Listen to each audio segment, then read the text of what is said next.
नमस्कार दोस्तों और स्वागत है आपके अपने चैनल पर। भारत आस्था, तपस्या और अटूट विश्वास की भूमि है।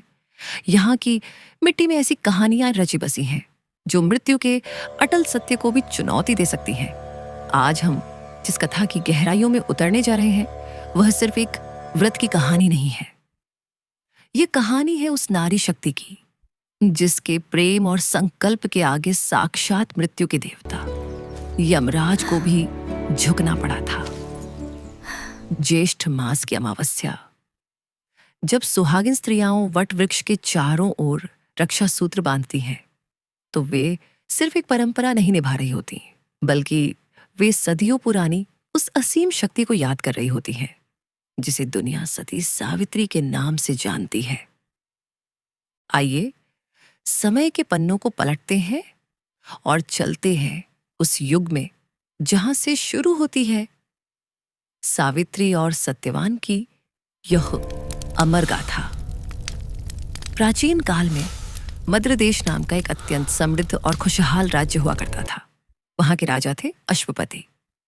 राजा अश्वपति धर्मार्थ, प्रजापालक और बेहद न्यायप्रिय थे। उनके राज्य में किसी चीज की कमी नहीं थी सिवाय एक चीज के, राजा की कोई संतान नहीं थी। संतान प्राप्ति की चाह में राजा ने राजकाज का सुख छोड़कर कठोर तपस्या का मार्ग अपनाया। उन्होंने पूरे 18 वर्षों तक देवी सावित्री की घोर आराधना की। हर दिन 1 लाख आहुतियां यज्ञ में दी गईं। अंततः उनकी भक्ति से प्रसन्न होकर स्वयं देवी सावित्री यज्ञ कुंड से प्रकट हुई। देवी ने राजा को एक तेजस्विनी कन्या का वरदान दिया। समय आने पर रानी मालवी के गर्भ से एक अत्यंत सुंदर कन्या ने जन्म लिया। चूंकि यह कन्या देवी सावित्री के वरदान से प्राप्त हुई थी, इसलिए राजा ने अत्यंत प्रेम से उसका नाम रखा सावित्री। सावित्री कोई साधारण कन्या नहीं थी।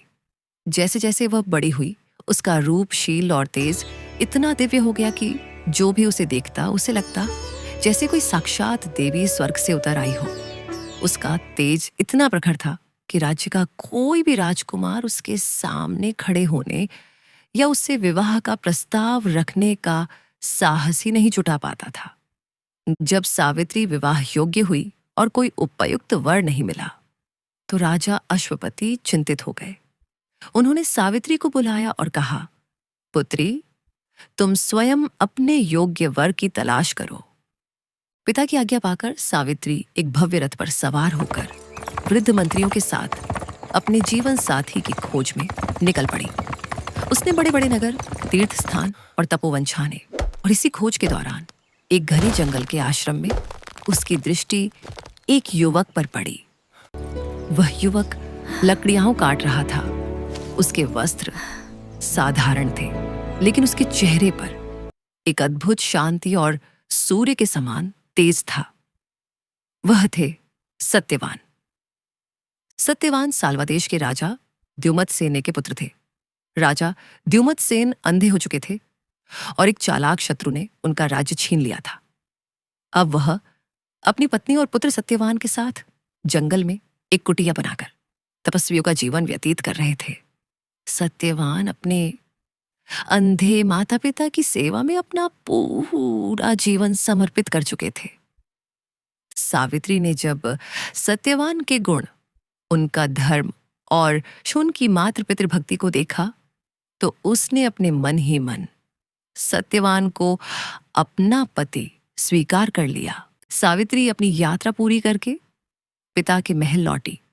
संयोग से उस समय देवर्षि नारद भी राजा अश्वपति के दरबार में उपस्थित थे।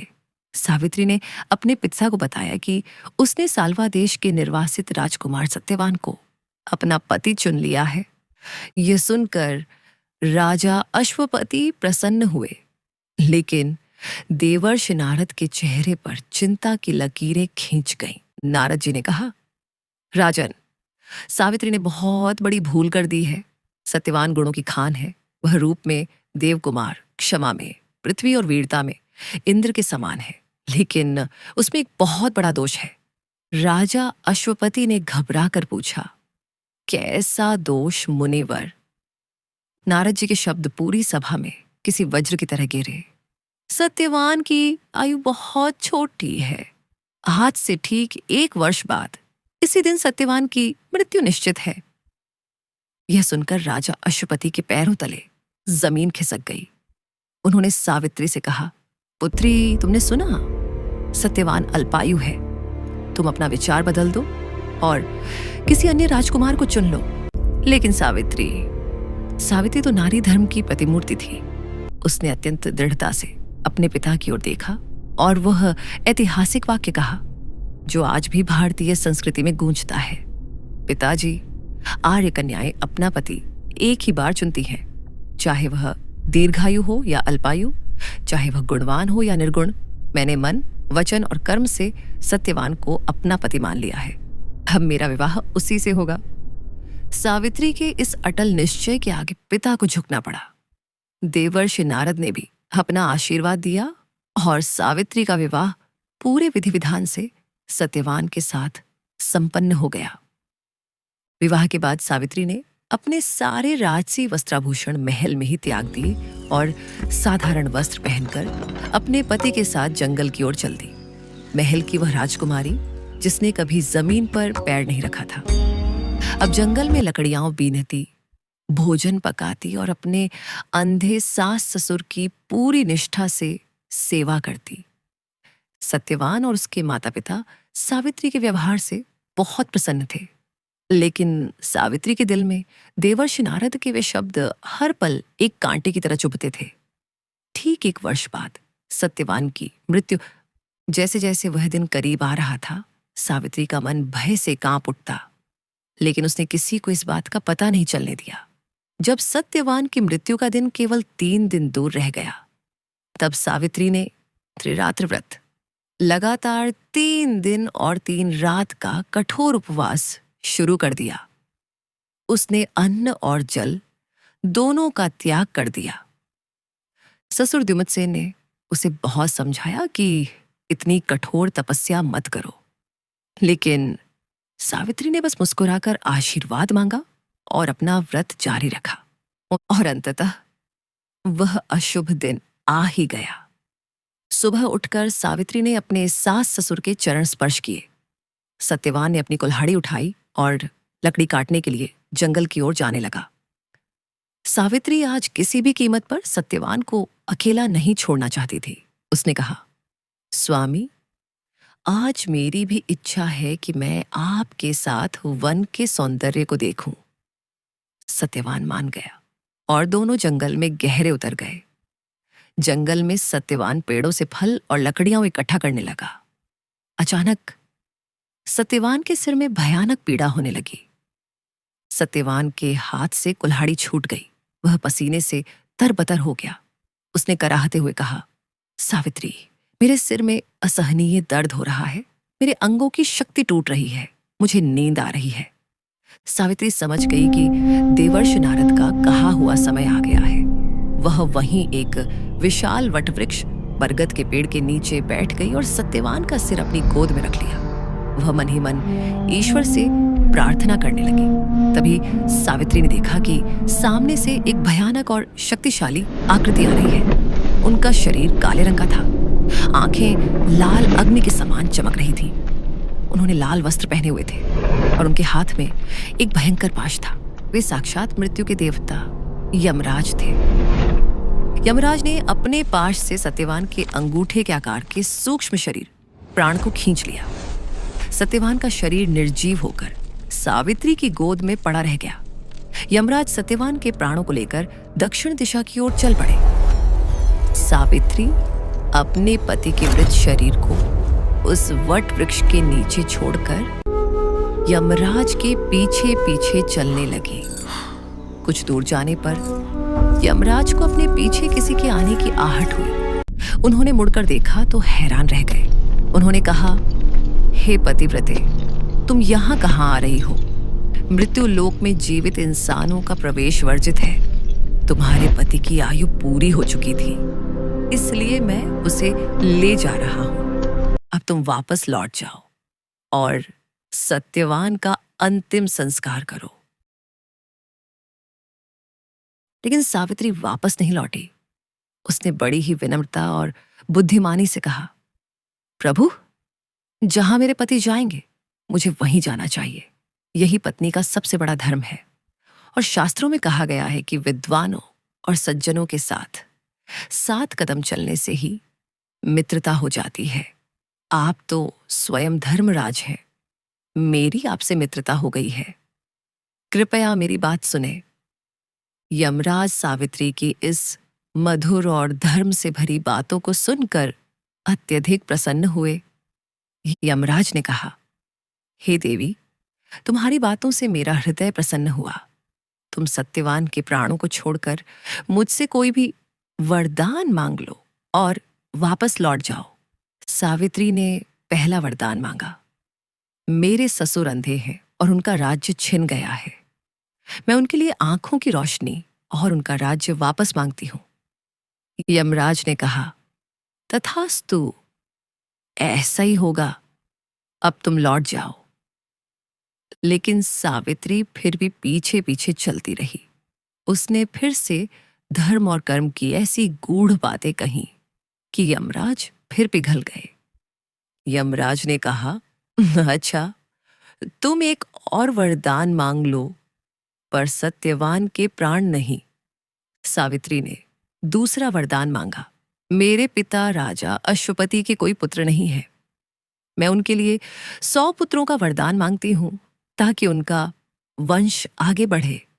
यमराज ने मुस्कुराकर कहा, तथास्तु, तुम्हारे पिता को 100 पुत्र होंगे। अब तो तुम्हें लौट जाना चाहिए। तुम बहुत थक गई हो। सावित्री ने कहा, महाराज, जहां मेरे पति हैं वहां मुझे थकान कैसी? सज्जनों का साथ कभी व्यर्थ नहीं जाता। यमराज अब सावित्री की धर्मनिष्ठा और ज्ञान से इतने अभिभूत हो गए कि उन्होंने कह दिया, हे सती, तुम सत्यवान के जीवन को छोड़कर कोई आखिरी वरदान मांग लो और उसके बाद तुम्हें हर हाल में वापस जाना होगा। सावित्री को इसी पल का इंतजार था। उसने अपने सतीत्व और बुद्धिमानी का सबसे बड़ा ब्रह्मास्त्र चलाया। सावित्री ने हाथ जोड़कर कहा, हे धर्मराज, अगर आप मुझ पर प्रसन्न हैं तो मुझे सत्यवान से 100 तेजस्वी पुत्रों की माता बनने का वरदान दीजिए। यमराज ने बिना सोचे समझे कह दिया, तथास्तु, तुम्हें 100 पुत्र प्राप्त होंगे। जैसे ही यमराज ने यह कहा, वे कुछ कदम आगे बढ़े और अचानक ठिठक गए। उन्हें अपनी भूल का एहसास हुआ। उन्होंने सावित्री को सत्यवान से 100 पुत्रों का वरदान दे दिया था और भारतवर्ष की एक सती स्त्री अपने पति के अलावा किसी और के बारे में सोच भी नहीं सकती। यमराज समझ गए कि सावित्री ने अपने बुद्धिबल और धर्म से उन्हें धर्म संकट में डाल दिया है। अगर वे सत्यवान के प्राण लेकर जाते हैं तो उनका वरदान झूठा साबित होगा और मृत्यु के देवता कभी असत्य नहीं बोल सकते। यमराज जोर से हंस पड़े। उन्होंने सावित्री के सामने हार मान ली। यमराज ने सत्यवान के प्राणों को पाश से मुक्त कर दिया और बोले, हे कल्याणी, तुम्हारी पति भक्ति, ज्ञान और चतुराई ने मुझे जीत लिया। जाओ, मैंने तुम्हारे पति को जीवन दान दिया। वह तुम्हारे साथ 400 वर्षों तक जीवित रहेगा और धर्मपूर्वक राज करेगा। यमराज के अंतर ध्यान होते ही सावित्री उसी वटवृक्ष के पास दौड़ी आई जहां सत्यवान का मृत शरीर पड़ा था। उसने सत्यवान का सिर फिर से अपनी गोद में रखा और कुछ ही पलों में सत्यवान ने ऐसे आंखें खोली जैसे वह कोई गहरी नींद से जागा हो। जब वे दोनों आश्रम लौटे तो सावित्री के वरदान के प्रभाव से उसके ससुर की आंखों की रोशनी वापस आ चुकी थी और जल्द ही उनका खोया हुआ राज्य भी उन्हें मिल गया। दोस्तों, यही कारण है कि ज्येष्ठ मास की अमावस्या को सुहागिन स्त्रियां इसी वट वृक्ष की पूजा करती हैं। वट वृक्ष आयु, विश्वास और अमृता का प्रतीक है। जिस वट वृक्ष के नीचे सावित्री ने यमराज से लड़कर अपने पति के प्राण बचाए थे, वह आज भी नारी के अटूट संकल्प का गवाह है। यह कथा हमें सिखाती है कि यदि हृदय में सच्चा प्रेम, दृढ़ संकल्प और धर्म का ज्ञान हो तो मनुष्य अपने भाग्य की रेखाओं को भी बदल सकता है। अगर आपको सती सावित्री की यह अमर गाथा पसंद आई हो तो कमेंट्स में जय सती सावित्री जरूर लिखें। इस वीडियो को लाइक करें और अपने परिवार के साथ शेयर करें। हमारे चैनल को सब्सक्राइब करना न भूलें ताकि हम आपके लिए भारत की मिट्टी से जुड़ी ऐसी ही अनसुनी और प्रेरक कथाएं लाते रहें। मिलते हैं अगली कथा में। तब तक के लिए नमस्कार।